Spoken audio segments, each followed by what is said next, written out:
sir, it's the GI Journal again, your radio newspaper of the AEF, the paper that prints all your contributions from overseas.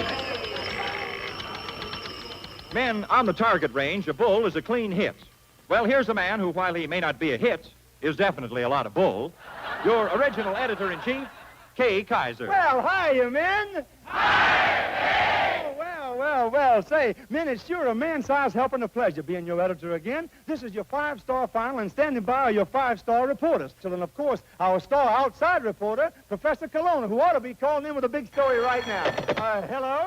Hello, city desk. Hello, desk. This is Colonna. I'm overseas with the ground troops. We're on a forced march.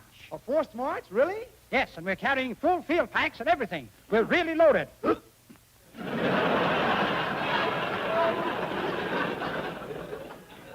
Colonna. Of course, some of us are loaded more than the others. This one is from Digital 410 Productions proudly presents the What's the Scuttlebutt podcast with your hosts Dodd Abernathy, Jeff Copsetta, and Henry Sledge. We interrupt this program to bring to you your normally scheduled program, that is the What's the Scuttlebutt podcast, your favorite World War II based podcast. And that is us. And this is Jeff. This is Henry. And our guest for tonight is Mr. Stephen, mystery middle name. How are you guys doing tonight? Pretty good. Thanks for having us on again. Well, you guys have to be here. Steven's the one I'm having on. You guys are required. You're enlisted. You're on the roster. Have to be here. Unless you go AWOL, and I got to send out some half-assed WTSP MP who has a weird limp to track you down. You're stuck here. You're here for the duration. Jeff forced me to be here. Yep. See, Jeff's our half-ass MP with a weird limp until we can afford another one with a limp on the other side. And by the way, check that box. Mr. Paul, I know you're listening to the show, and you told me that you've almost called in 2 or 3 times, but you're a little too scared, which concerns me. So if you guys are watching this on the live stream and you want to give us a call and talk to us, give us a call at 239-299-3380. I was at an event this weekend up in, I was going to say Bushnell. That's a different event. Up in Paris, Florida, and I actually had a couple of guys say, I listen to your podcast when I'm at work. I watch the live stream when I'm doing paperwork. And so, every once in a while, we're kind of talking about this on the OG5 podcast we just did a quick snippet of. Is like, sometimes, you kind of wonder, obviously if you look at your numbers, but you're like, is anybody listening? And then the times that you're actually out at an event or somewhere and someone says, I listened to the show. It's like, oh, you're the guy. I was at an event like 2 years ago, and I just met somebody for the first person, and he, for the first time, it was up in at a Georgia event, and he was talking to one of his friends. He's like, "You recognize that voice?" He said, "Huh?" He's like, "That's the guy I forced you to listen to when we were driving for 4 hours."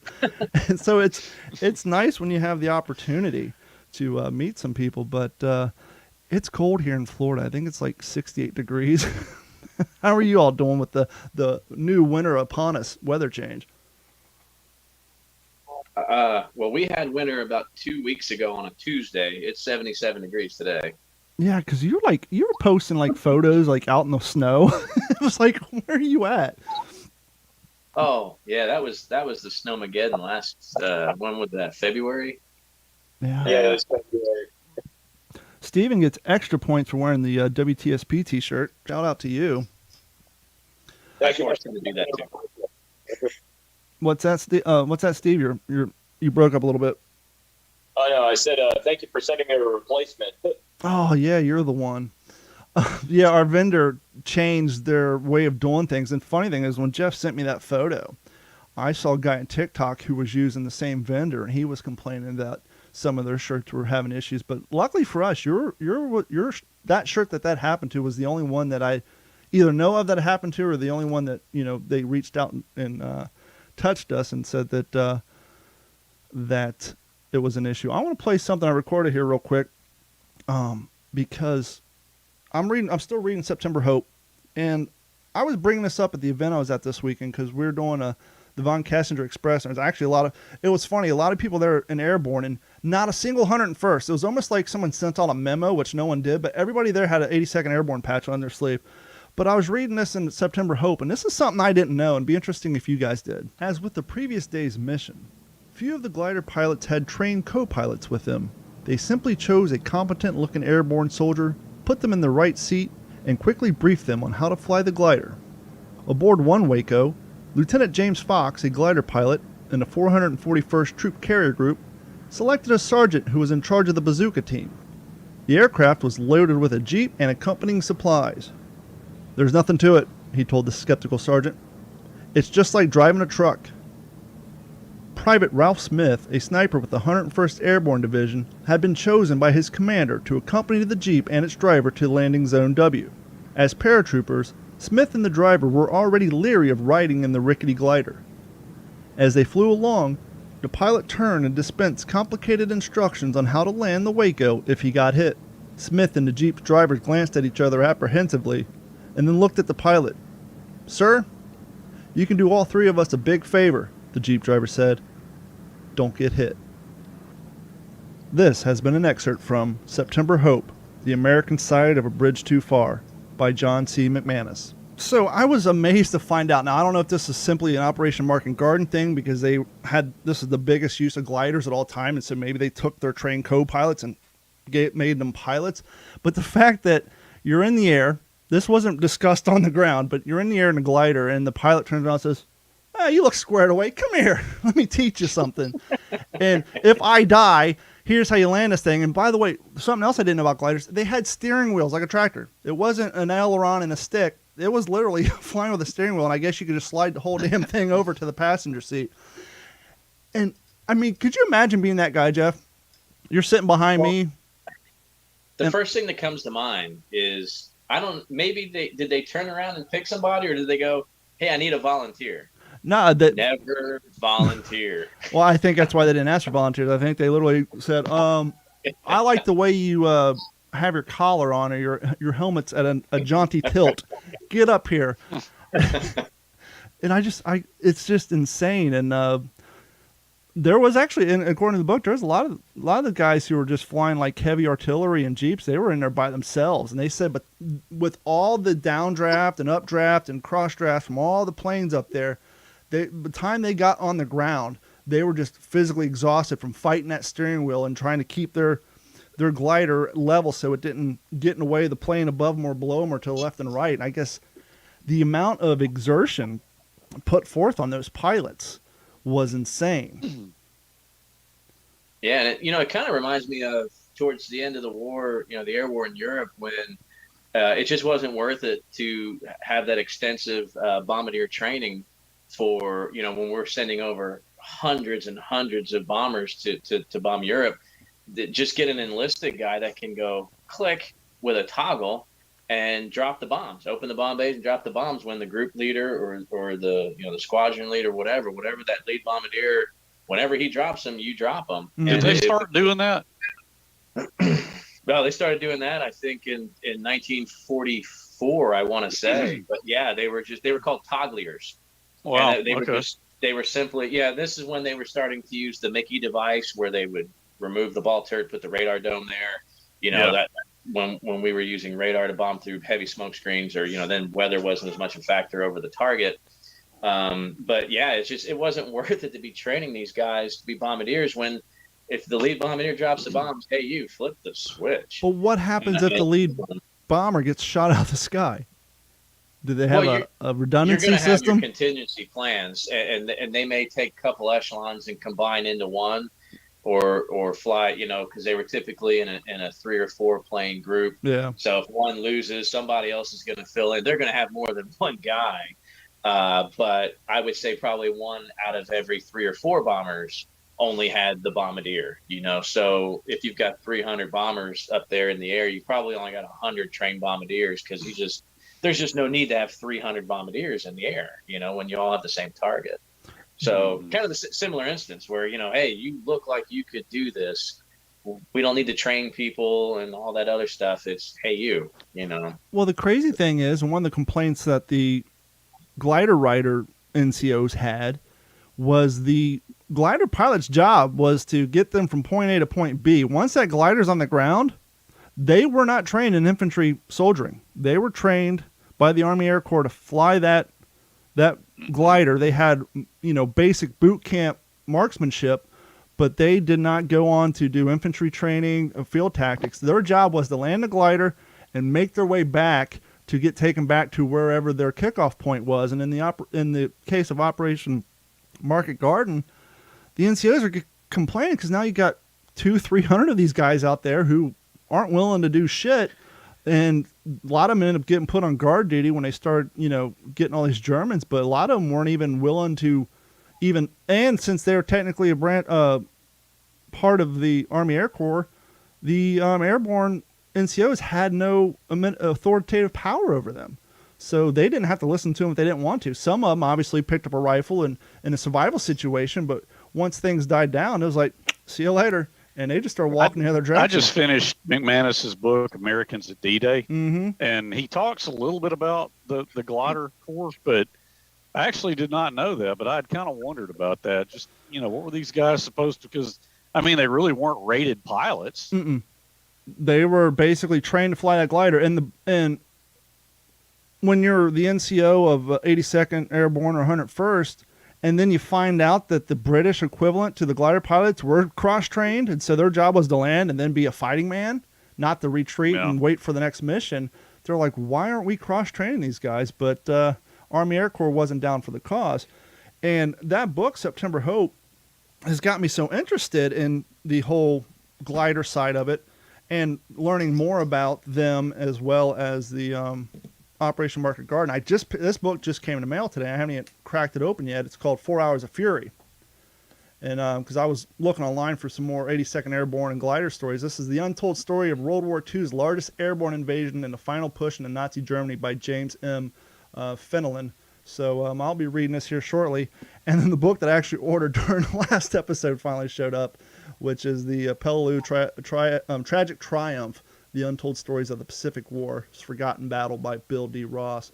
And so these will be the next two books I'm reading after I finish up September Hope. But I really want to learn more about the glider side because you don't hear a lot of people, talking about in the living history world. They're kind of like the unspoken word of the airborne. And from according to the statistics in September Hope, a majority of the airborne troops on the ground were actually glider riders. There was more of them than were jumping out of the planes. Really? Yeah, at least during Operation Market Garden, at least. Yeah. Huh. There was a lot. Well, even in further operations, especially the jump over the Rhine, C-47s were carrying two Waco gliders at the same time, being towed right behind them. So inherently, instead of just training all these troops ready to jump out of a plane, they've been stuffing guys in the back of gliders. Even same thing with the British, too, with their gliders. Well, everything in tow, two right behind them. And it's amazing, and Steve sounds like he knows a little bit on the subject, too. It's amazing to think that these wood and canvas gliders had enough updraft to carry jeeps and large artillery pieces. It's like you would think, okay, we can fit, 12, 15 guys in there at 130 pounds apiece, but then they're putting jeeps and artillery pieces in there. And in that book, they were saying these things are so flimsy that one of them, when landed during Operation Market Garden, landed in like a beet field or a potato field, and the potatoes started coming up through the cardboard bottom of the floor. And like guys are getting hit with these potatoes, and one of them, the Jeep, literally fell through the floor and survived. But these things are such rickety canvas. It's just insane to think of the amount of weight that their wings were able to support and to get out there. Well, so I think this is a perfect opportunity. Steve's already chimed in a little bit, but we didn't really give him the introduction that he deserves as our special guest tonight. He mentioned earlier that I forced him to be on here, and that's probably half true. Steve's become a really good buddy of mine. He's probably one of the best reenactors that I probably have ever met and I say that because he really knows his stuff. He's not out to dress up and look cool. The guy really knows his stuff. He's taught me so much. I didn't know how much I didn't know until I met Steve. And, I think of him like my stunt double. He's a little bit tougher than me, not quite as good looking. He's like a good stunt double for me. And, but so if anybody just got real excited about reenacting with some of the stuff that Don was talking about, I think Steve could really give us a firsthand look on what it's like being an airborne reenactor, not walking around with an airborne patch on your sleeve, but actually going through the motions. Steve, can you enlighten some of our listeners on just some of the experiences that you've had as an airborne reenactor, some of the things that you're responsible for, and maybe talk a little bit about your recent trip to Oklahoma that you've had here just a couple weeks ago? Yeah. So one of the groups that I'm associated with, and I have been for actually a little over 10 years now, is the World War II Airborne Demonstration Team, located up in Frederick, Oklahoma. We actually are based out of an old Army Air Corps base where they used to train B-25 pilots, and we have 2 planes of our own. We have a DC-3 and a C-47. Both are combat vets. One was owned by us, and then the other was owned by the British, and have seen combat in D-Day, Market Garden, and so on operations. But as we come together, the whole group is not just, a bunch of reenactors. You have like former service members, current service members, and people from all walks of life. And we all come together for this one cause of, remember, honor, serve, where we're trying to carry on the memory and the deeds of those that came before us, especially during World War II, during airborne operations. And that's not just the paratroopers, but it's the pilots, all the support people, and everyone that was able to help us win the fight. But we do actually jump out of C-47s using more modern-day parachutes because the FAA requires us to. But, a good friend of mine, he actually helps train a lot of the students that come in, and the majority of them are reenactors, and then we do have those couple that, it's a bucket list item. And my buddy, John Tehan, the drill sergeant there, he runs the guys through their days, gets them to their classes, wakes them up, checks their bumps out. But he says to all of them that this is where reenacting stops being fun. And what he's getting at is, you have to be physically fit going through this course because you have to carry your load. You have to be able to get up on a platform, jump off of it, do your PLFs, put on the gear, sit in it for hours on end, getting a hanging harness, how to get yourself out of the issues, and then actually propel yourself out of the aircraft and get into a correct body position. And that participation at a living history event, it just brings it to a whole new level. I had the luxury, I don't know, about 2 years ago, we were at an air show, and it was another group does the same thing. We kind of positioned ourselves as living historians out in the field where we're hidden from view, and they would come in and do the jump. Obviously, when they do the jump, they got to tend to all their gear, so they can't participate. But we kind of set it up so that once they made the jump, it looked like we were them coming into the battle. But it just brings a whole new level, and it's so damn cool, especially as a living historian, to see people doing a static line jump and seeing those 12 guys coming out of those planes, and it's amazing. And I'll give you credit, man. You got some guts, because I talked to them and I found out how relatively affordable that training and participating with them was. But I got to thinking, and it's like, if I was 18 or 20, but it's like, no, I'm 38. My parents are in a business. I got a kid. I got a lot more I'm responsible for now, and there's slight risk to it. But in the back of your head, all your bravado goes out the window. When it's just you and your friends sitting around drinking, oh, let's go skydiving. But then when it's actually someone's seriously considering it, you start to have a gut check times, like, would I really be able to do the jump? And so credit to you guys, and not only in preserving history, but actually doing the deed and jumping out the planes, man. Well, and the big part about our group, too, is that the airborne contingent is just one item that we bring to shows. What you don't see is the background. So the guys that work on the planes, our ground crews, I work a lot on the ground crews itself, on the safety. I run the drop zone most of the time. Every once in a while, I'll get to jump out of the plane myself. But, there are tons of support functions that come along with guys just jumping out of the planes. And we invite everyone down that we can. I mean, currently right now, the head of education down at the Infantry Museum at Fort Benning, Chris Lewis, he's not able to participate jump operations right now because he just had surgery on his foot. But he came out and he just wanted to be a part of the group, be a part of the history, because the greatest part about being there is that we all regress back to our younger selves where we're 20, 21 years old. But we're all a bunch of nerds. We all want to talk about World War II stuff. We want to share it. And the best part, too, is that I even learned there, too, because, I've got guys that, that turn your M42s, what At the Front or Man the Line makes, and make them look like an actual set of M42s using original canvas and that paratroopers actually used during either, D-Day or Market Garden. So, and I think it would be an enjoyable experience for you just to come out. Absolutely. And we were kind of talking about this weekend at the event I was at. Guy showed up. He'd been doing it for years. I've never come across him, at least in my time. But instantaneously, kind of like when Henry joined the show, we hit it off perfectly. And the guy said, one of his favorite things about going out to a Living History weekend is you'll meet somebody you've never met in your life, but because you all have the same passion for the same topic, you like instantly, you may not become best friends, but you'll have a conversation and at least enjoy each other's company. And like you said, you don't really have that sort of interface with people, with maybe exception of, he was pointing out a few items, a few things like, maybe a country club, or apparently he's a whiskey guy, said, or down at this distillery and things like that. But it's so true. And there's people I've known for 9 years that I only see them during reenacting events because they live in Georgia or Alabama or throughout Florida. And, you see them and it's like, oh, you feel like you just saw them last week. And that's one of my other favorite things is it's like you're getting out of the house. You're sleeping on the hard ground for 2 days. The entire time I was out there, I only pulled my phone out to record stuff or pull my GoPros out.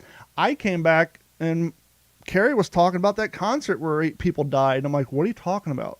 She's like, you didn't hear about that? I was like, I spent 2 days in 1944. I have no idea what's going on. I mean, I'm literally so out of the loop. I didn't know that 8 people died at a concert until like this afternoon.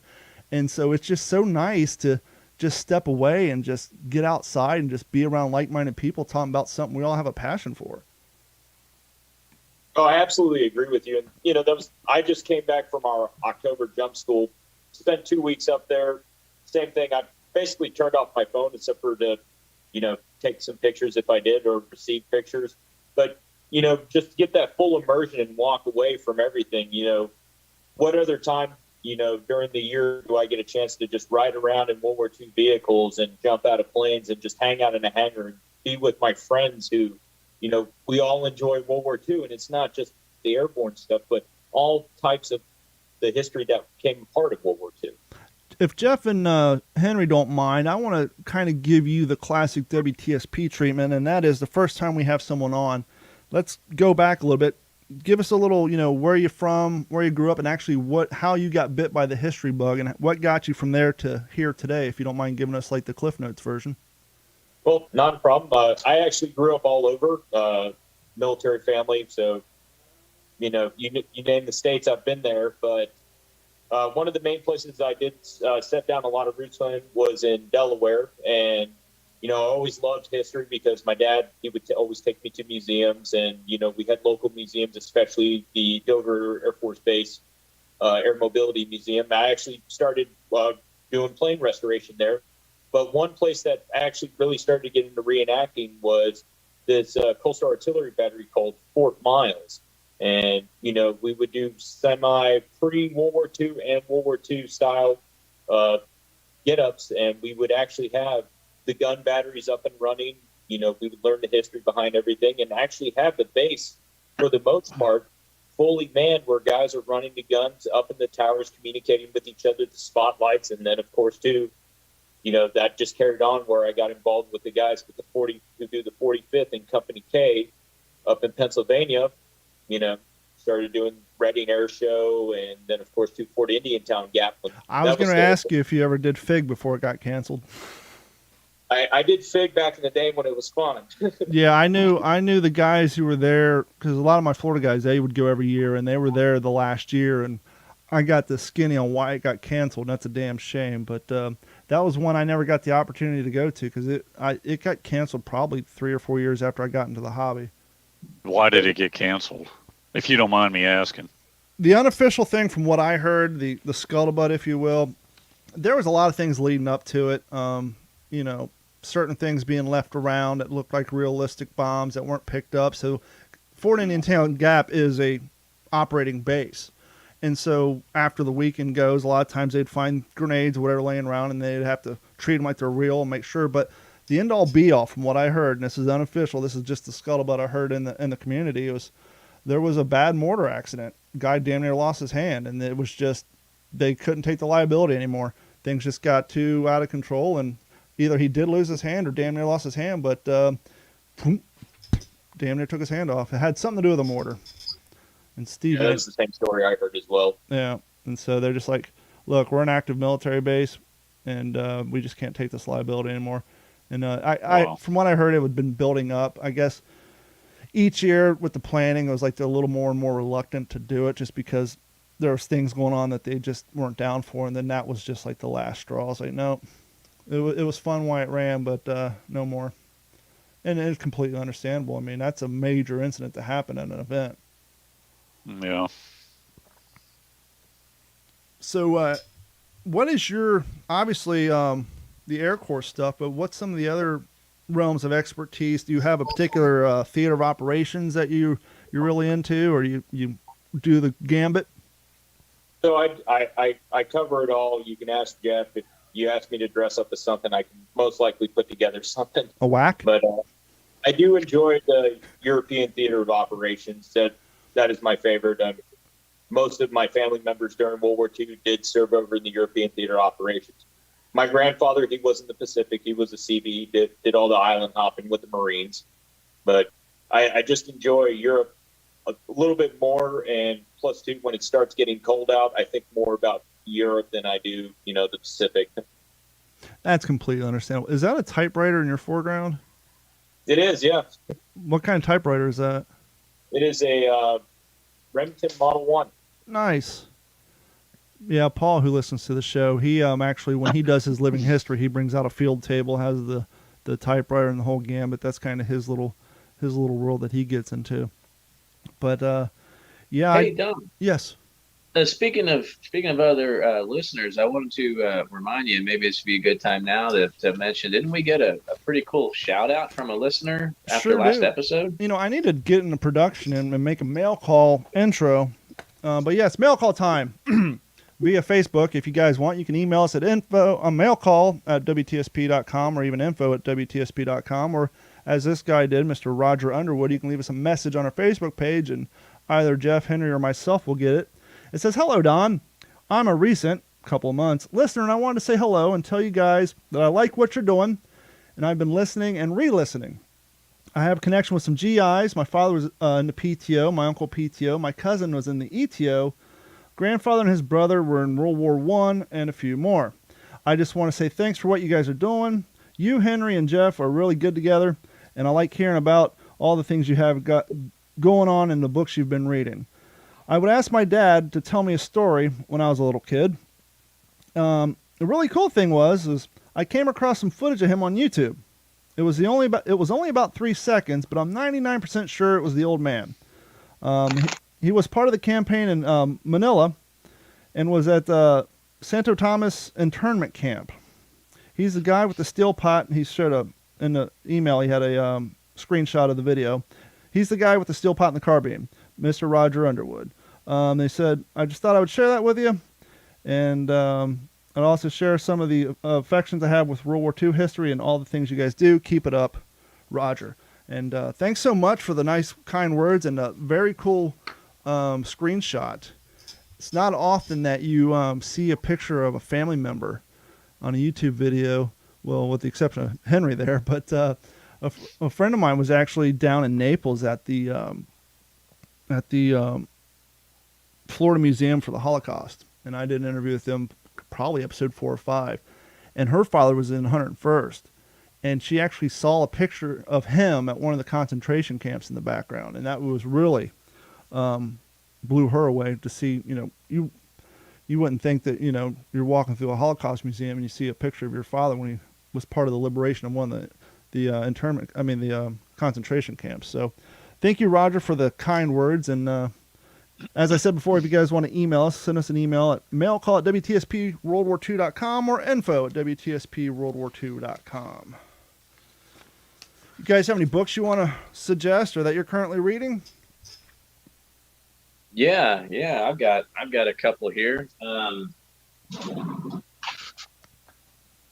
I think most of our listeners know that I've been been really reading heavy on the air war in Europe lately, which is, pretty normal for me. I go through my back and forth with the Pacific and the ETO like we probably all do, but I've had this book for a while, and I picked it up once. I read the first few pages, and I was like, nah, that was a waste.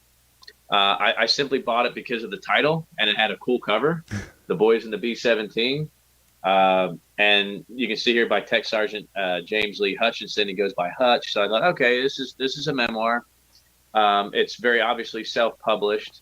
This is the third book he published. He's actually written 2 others called Through These Eyes and Bombs Away, which I had not read, but I just happened to pick this one up. And I'll tell you the reason I put it down was there was a couple obvious, like, just printing errors, just, indents where there shouldn't have been, or a paragraph, just a sentence gets broken and it's like a new paragraph, whatever. Like, okay, I can kind of deal with some of that. But he referred to Yamamoto as a general instead of admiral. God. And that's when I was like, So I put it down. And then just recently, a few weeks ago, I said, man, I want to know what this guy's story is. Like, you know what? Who cares? Who cares about that stuff? Like, I don't want to be that guy, because I hate it when people are that guy. So why would I be that guy? Man, I picked it up and I read it.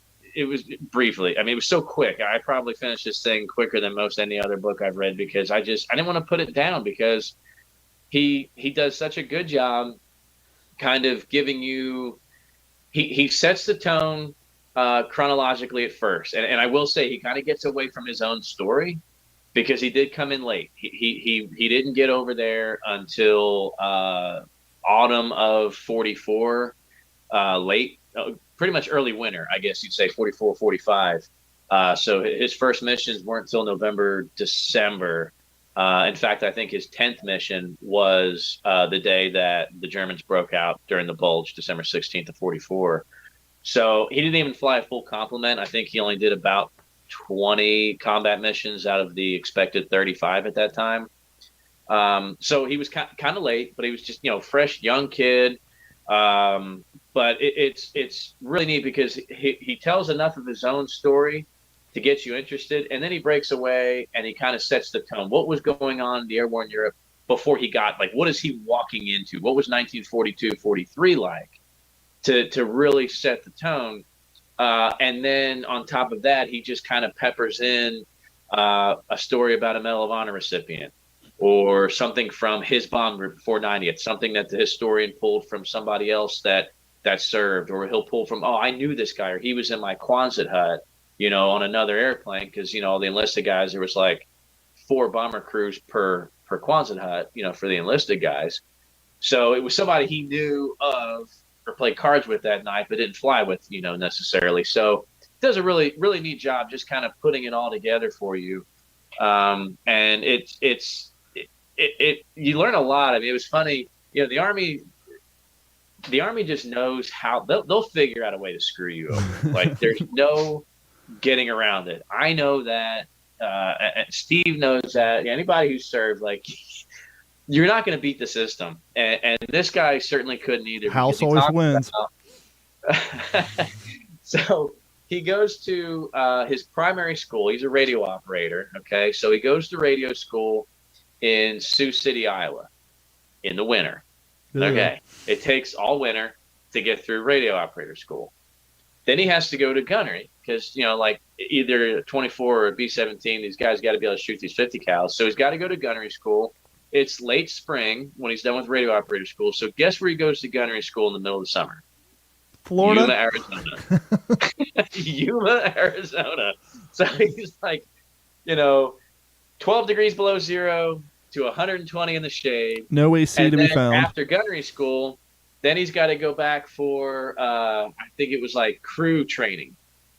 Well, instead of going to Sioux City, Iowa, he goes to Sioux Falls, Iowa for the following winter, where it's 1,000,000 degrees below zero. So it's just like this you just kind of get those candid, sometimes the stuff you don't always hear about, but the stuff for like reenactors is just gold. because that's all part of the guy's story. And he was on, and you can see, for people that are streaming now, you can see this is his crew of a B-17.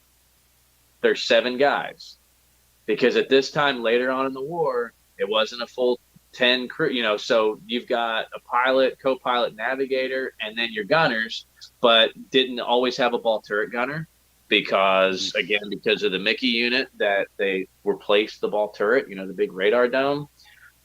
They would sometimes have a command officer or a command pilot. There would be an extra guy in the radio room with him, sometimes throwing the metal chafe to throw off the German radar. There'd be just some E6 that was like, hey, you're the toggler today. So they don't have a bombardier. They've got a different toggler.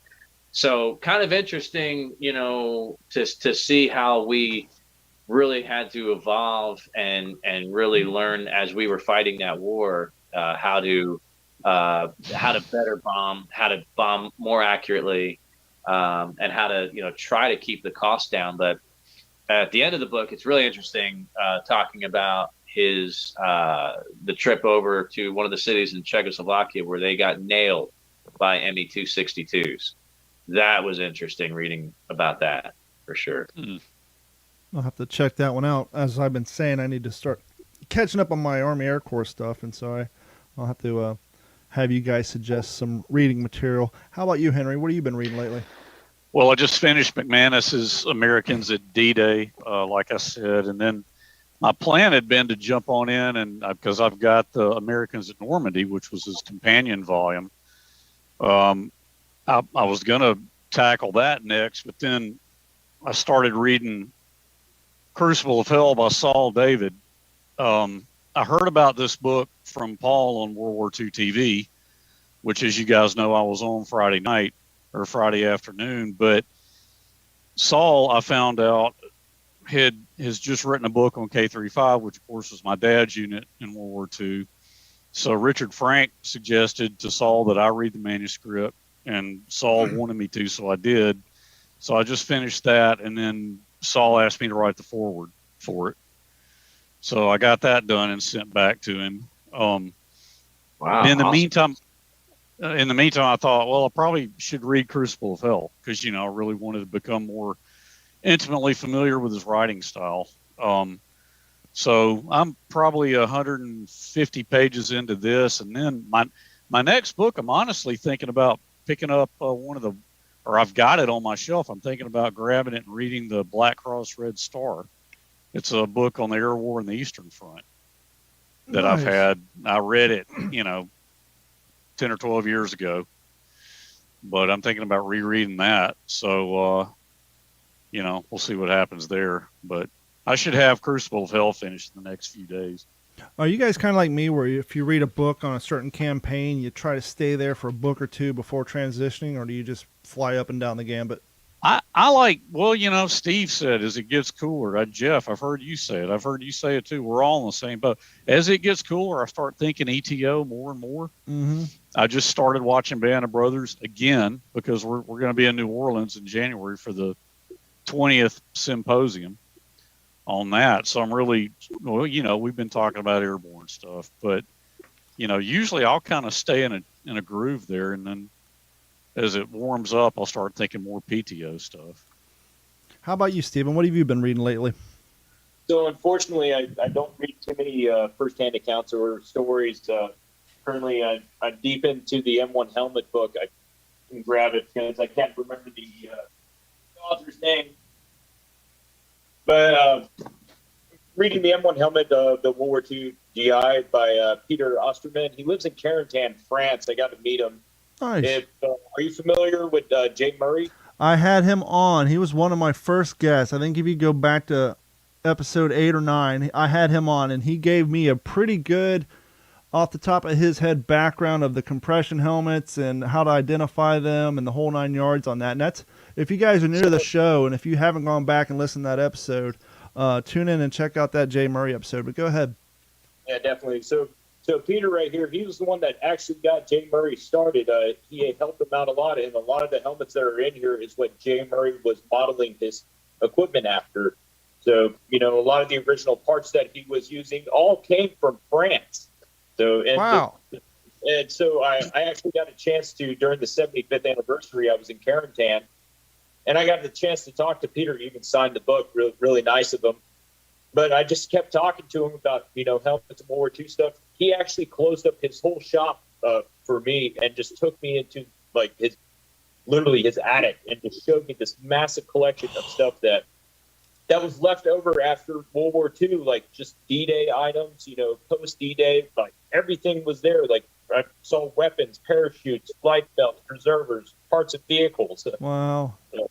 But this helmet right here, though, like if you're definitely collecting like helmets that haven't been restored or just all original, and just how to identify things, this is a really good look to have, so that way you can identify, and also you learn a little bit of the history of like why they use certain materials, why they went away from certain materials. So isn't it interesting how a hunk of metal with some chin straps can hold your imagination? I'm the same way. I'm looking in my studio right now. I got six helmets in this room right now, and that's why I had Jay Murray on. I'm like, I can't explain to people what it is about the M1 helmet, because that's how I got started in this hobby. And as the time has gone by, every time I find myself a new front seam, I just sell one of my rear seams on eBay to get rid of them.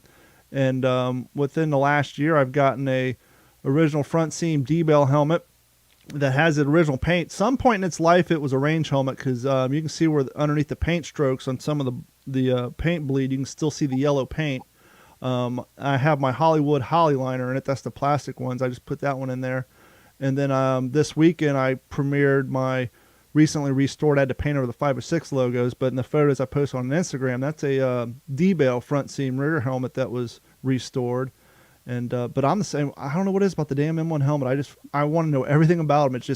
It's just one of those things that people are like, it's a helmet. Who cares? I'm just one of those guys in an M1 helmet camp. I can't explain it. No, I'm right there with you. I always wanted an M1 helmet, especially when I started off, with reenacting. I had to start with a post-war helmet, but when I finally got my first World War II GI helmet, that was an exciting day for me. That and an M1 Garand belt. So that, I thought it was the coolest belt in the world. My buddy Jerry had the fortune to take advantage of someone else's misfortune. He found a local museum that was going out, and he basically bought their entire M1 helmet collection, and he's got the one to flip up ears and all that. And I asked him, I said, well, do you have a correspondence helmet, i.e. the photographer helmet? Are you familiar with those, Jeff or Henry? I am not, no. Stephen, I'm sure you're familiar with the photography helmet. It's the one that kind of looks like a medieval knight helmet. They actually cut the front visor off and then re-rivet it on there so you can flip it up, so you can hold the camera up to your face, and the visor does not push the camera away. So the visor actually has been cut off and then riveted back on, so it flips up, so you don't have to take your helmet off to hold your camera up to your face. And they're very rare, but if you go online, you can see how they weren't done at the factory, because every one of them's cut a different way. But it kind of reminds you of that old knight visor that flips up on the helmet. They're pretty cool, and I would love to see one of those in real life. But that's one of the real super rare ones that they made for the journalists and the photographers. Wow. That sounds like a field mod. Yeah, for sure. Yeah, like you do a quick image search and you'll see 4 of them, and none of them are exactly the same. So they're pretty cool. But Henry, you kind of brought Band of Brothers up, and I sent you guys a picture, so I'm going to just get into it.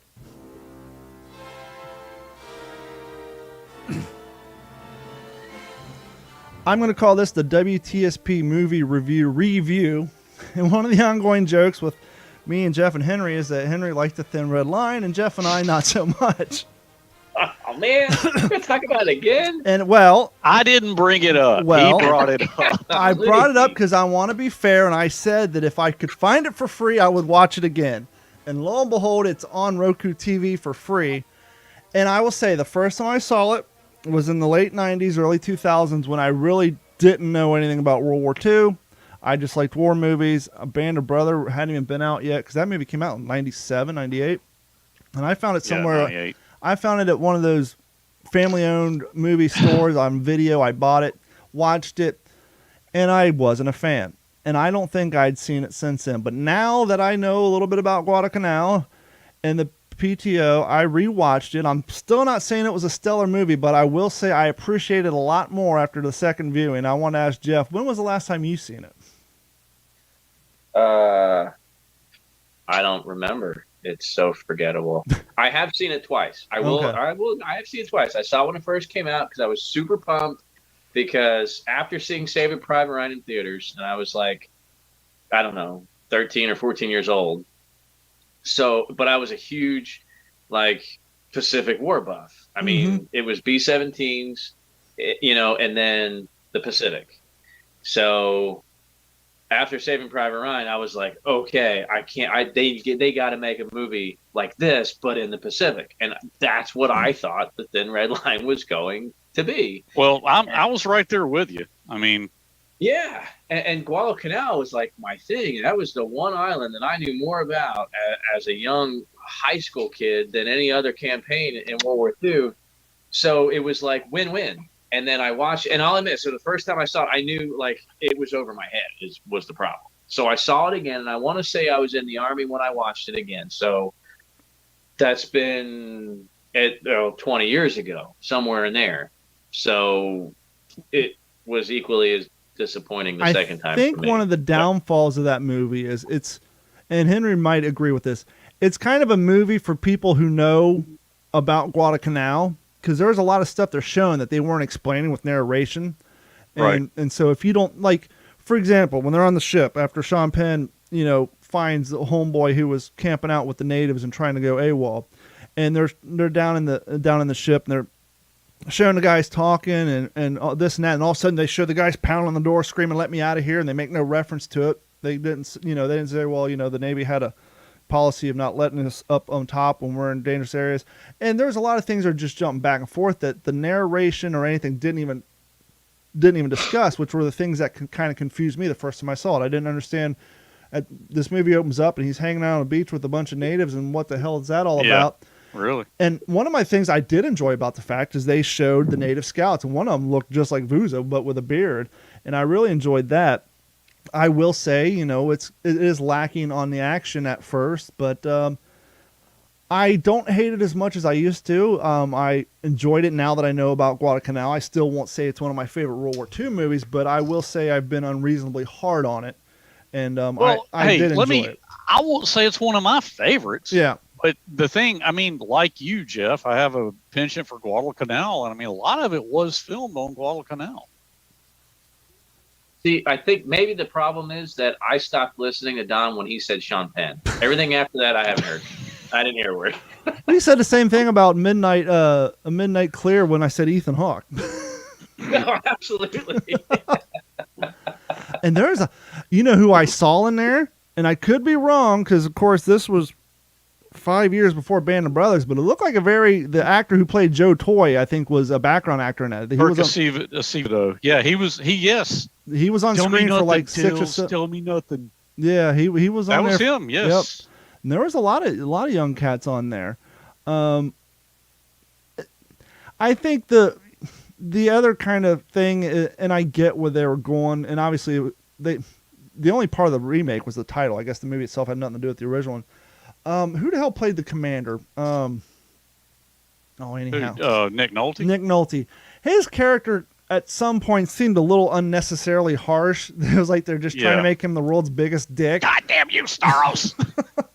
But, all in all, I definitely have to say it's better than I remember it because, once again, it's clearly a movie about Guadalcanal that was intended for people who knew about Guadalcanal. And some of the battle scenes of itself were pretty damn good. And it's worth a watch if you have Roku. That's all I'm saying. I'm not saying pay to watch it, but if you want to watch it for free. Look, Steve, have you ever seen it? I want to include you in this conversation. Have you seen Thin Red Line? I'm not a big fan of the Thin Red Line, even though I do think it's George Clooney's finest film that he's ever starred in.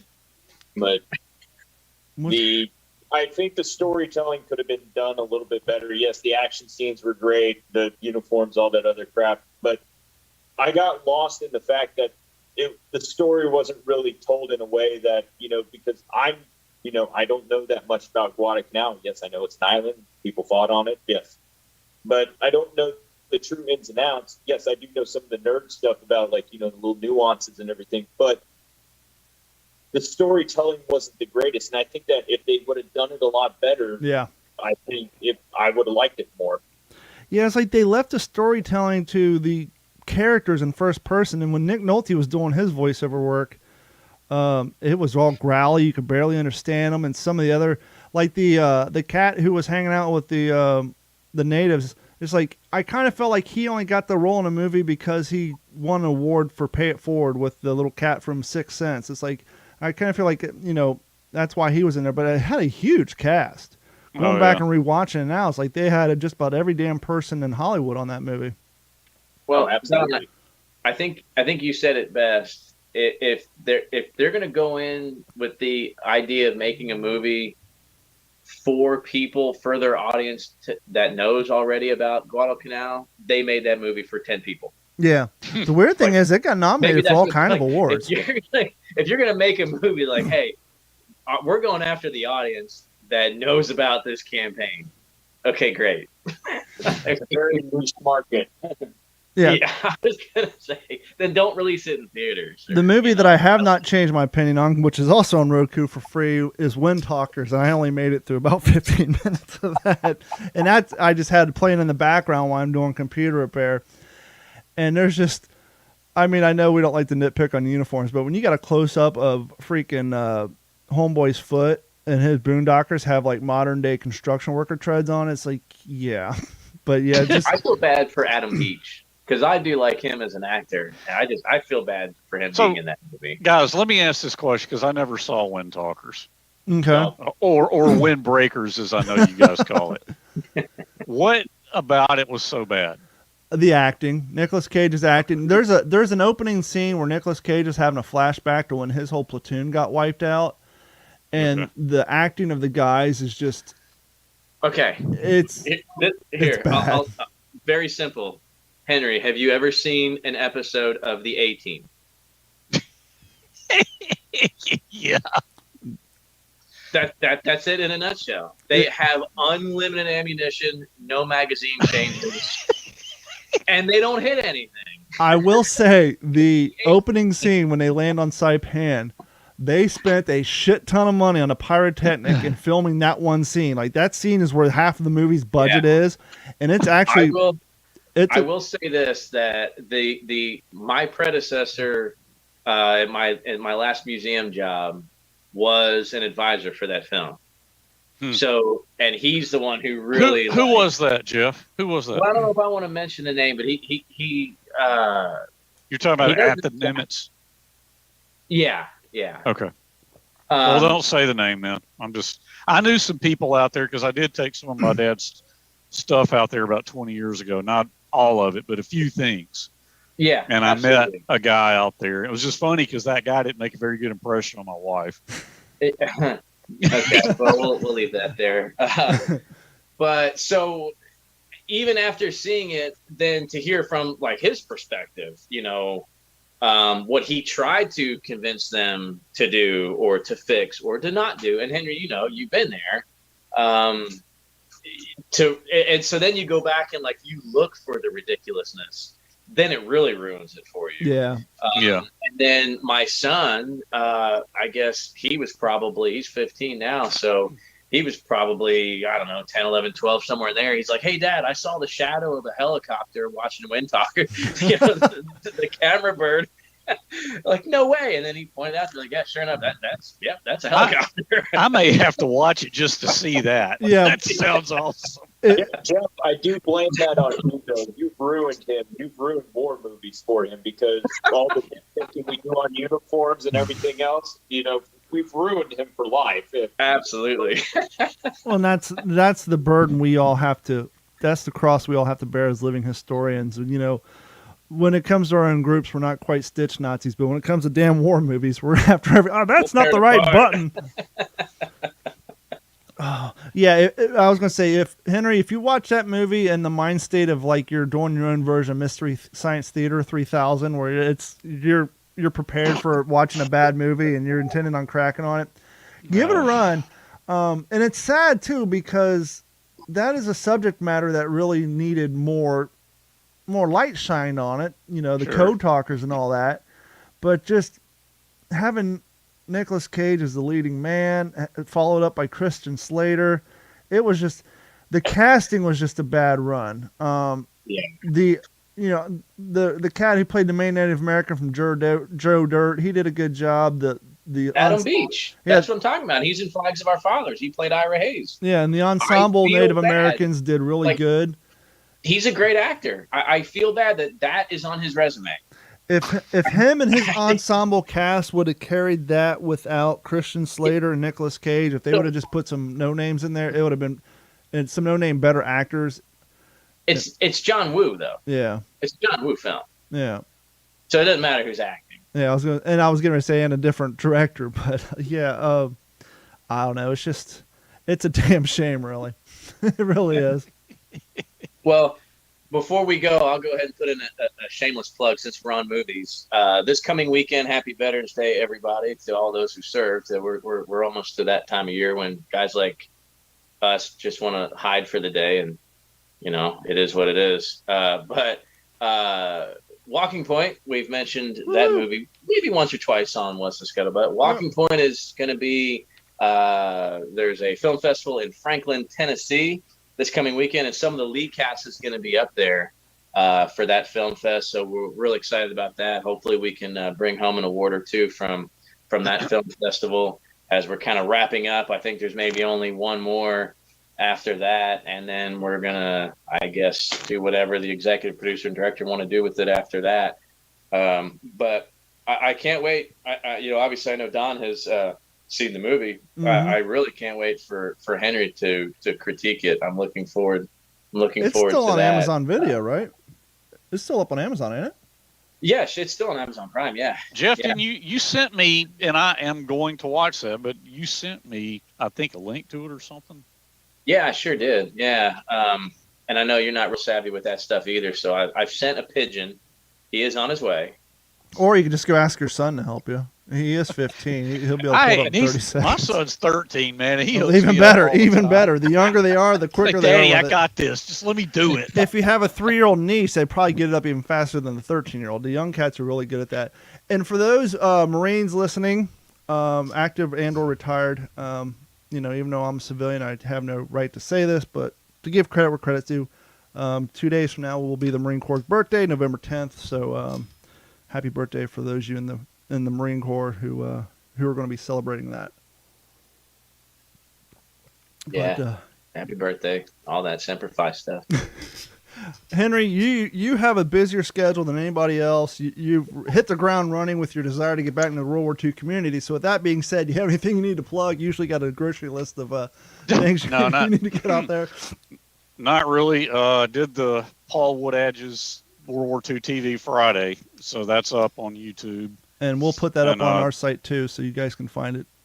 Yeah, that seemed to be pretty well received. I think Leighton and I have been talking. There's another We Happy Few 506 coming up probably in a month or so. I think the focus of that one is going to be back on the Pacific and probably Peleliu.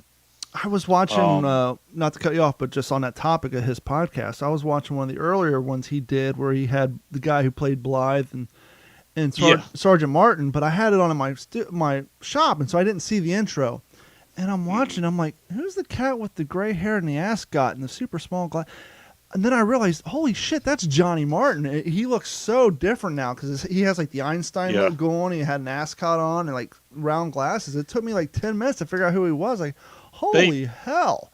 They just did an episode this past weekend, which my wife and I were busy doing stuff. I didn't watch it, but they were doing it was back on Band of Brothers, and they were doing replacements. I think that was the episode that they were focusing on for that run of We Happy Few 506. And Leighton sent me a link to it, but I haven't watched it yet. But yeah, that's chugging on along. The actor who played Blythe said that they didn't include him in the boot camp to make him kind of feel isolated to help develop that character. But he was saying he was happy because he honestly said if they would have made me do the boot camp, he said, I am so, back then at least, and probably even now, he said, I'm such a puss that he said, I'd probably have gotten sued because I probably wouldn't have walked off the set because I wouldn't have been able to handle the physical requirements of doing the boot camp. So I was a little surprised to hear that, but yeah, he and on that episode, they also had, the cat who played, The guy, who hung out with Nixon and Winters. The one who was keeping his parachute for his wife, for Kitty. Yeah, I'm hearing a lot of rumblings. Sergeant Will, or wasn't it Lieutenant Welsh? Yes, he was on there too. But the actor, I can't remember his name, but I know who you're talking about. Yeah. Harry Wells, yeah. Yeah. So that was a pretty, and it was basically one of his. It was one of their teaser episodes. So it wasn't the full episode. It was kind of like, here's the open one. Here's what our show's about. You want to see the full version? Go to our website. But yeah, it was good, and I thoroughly enjoyed it. How about you, Steve? You got anything coming up? You got for people out in your area who might be interested in joining up with your jump crew or anything? You got any plugs or websites you want to get out there? Well, no, I do always want to throw out the World War II ADT. Don, I suggest come on out, join up, come jump with us. It's a full World War II experience over a lot of the other groups that are out there.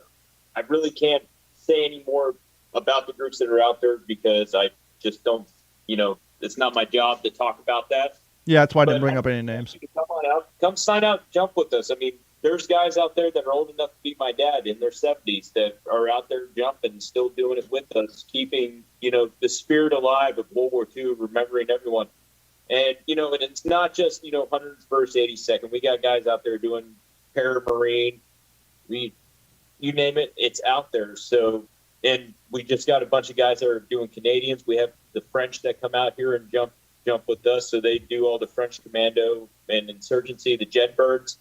So, I mean, that was every expression that's airborne wise, it's out there. And then, of course, too, Mr. Sledge, I would invite you out there. Our Marine contingent, they would absolutely have a million questions to ask you, of course. That sounds pretty cool, but I'm too old for that.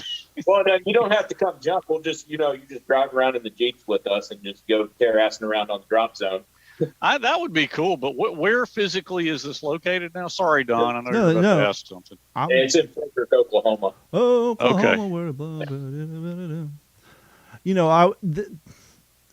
Okay. I've been thinking we need to figure out logistic-wise. The three of us need to figure out a way to meet up in person one day, and that would be really goddamn cool because I haven't seen Jeff in a minute. And y'all could just come to my air show in March. Just saying. One may make the argument that Henry and I are geographically closer to each other, so it'd be more advantageous for you to come our way. I hear what you're saying, Don, but if there are going to be a lot of warbirds at this air show, that could be pretty cool. Yeah. When is that air show again, Jeff? Get that plug in there. The 19th of March, 2022. It's the 30th annual Bluebonnet Air Show in Burnett, Texas, here at the museum, the Highland Lakes Air Museum, that you hear me talk a lot about. Our own little company B will be out there doing weapon demonstrations. I'm hoping Steve will be out there again. He's got a few toys that I like to blow some brass through. I'm working on one World War II vet, but there should be at least one other one. Of course, this is 5 months away. So you never know. Logistics are a little too early to get to really firm that up. But last year we had a couple, not that this has to do with World War II, but we had the two A-10 Warthogs, the A-10 demonstration team came out to the air show last year, kind of finished everything off for us, which really is a crowd pleaser. If you've never seen an A-10, I mean, it's a cool part of the air show. Besides the fact of having the B-25s, the C-47s, and usually a P-51. Sometimes some of the tour birds will come through. They have any Corsairs? It's hit or miss with those Corsairs. Yeah. That's the kind of stuff you probably need to go to Wings Over Dallas for. They've got a lot more birds flying. That's always usually the last weekend of October. That just happened, over Halloween. I think the Stewart Air Show. had air show. Yeah, they had them. I think 2 years ago. But like Jeff said, there's so few flight, that are capable of flight that they're hit or miss. Like even the Stewart Air Show doesn't have them every year. It's like, oh, we got them this one time, and who knows the next time. And I worked the living history part of the Wings Over Dallas since 2016, and that's just kind of really taken a backseat for me. And it sounds like they've it's not what it used to be, like anything else in the reenacting world. But one of the things that we will have at Burnett that they used to have at Wings Over the House is a good friend of mine, Denny Hare, who is recognized by the United States Army as the General Patton reenactor for the United States Army. Has traveled the world speaking as General Patton, has written a 6-volume set of books about Patton's command just during the Third Army days, is very close with the family. The family comes to him for questions about their grandpa or great-grandpa. So he comes out. Again, he's another crowd pleaser. He kind of he sets the tone, gets everybody excited, does his, greasing the tank treads with their gut speech. And of course, there to just take pictures. So, I mean, it's an air show in Texas in March when things couldn't be prettier around here in this neck of the woods, in the hill country with the bluebonnets in full bloom, and it's not 100 degrees. So it's a really fun time. I look forward to it every year. Now, is that a weekend gig, or is that one of those things that starts like on a Thursday and goes through to Sunday? How many days is it? It's a one-day event. It's just Saturday. Okay, cool. Yeah. I'll have to maybe figure something out. Because I'd love to get back out to Texas again. It's been too long. I think it'd be cool. Yeah. Yep. Make it happen. Well, guys, I think that is going to just about wrap it up for this episode of the What's the Scuttlebutt podcast. I want to thank everybody for hanging out with us. Thank you, Stephen, for hanging out with us and giving us a little background of what you do. And, it's always interesting to talk to somebody who actually jumps out of those bad boys and has such a passion and a wealth of knowledge. Oh, not a problem. My pleasure. And thanks to Jeff for booking you on the show. And I'd be remiss to say, or not say, that this episode of the What's the Scuttlebutt podcast has been brought to you by our friends at Act Computers. Act Computers has been providing IT solutions all of Southwest Florida since 2004, and the rest of the world since remote login has become a necessity. And so even if you don't live in Southwest Florida and you have some minor computer problems, network problems, they can help you. Give them a call at 239-283-1120 or hit them up at their website, act-capecoral.com. And please, while you're on the internet, head over to YouTube and like and subscribe to our channel. We have exceeded 500. Now we're working on that long hell highway to 1,000 subscribers. And as always, if you want to be a member of the OG5, as we were kind of joking around on before we went live, please head over to WTSPWorldWar2.com, or you can just go to Patreon.com and search for Digital 410. Sign up. It's $1 a month.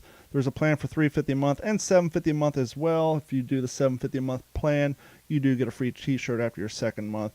So thank you guys so much for hanging out with us, and we will talk to you shortly. This has been a Digital 410 production.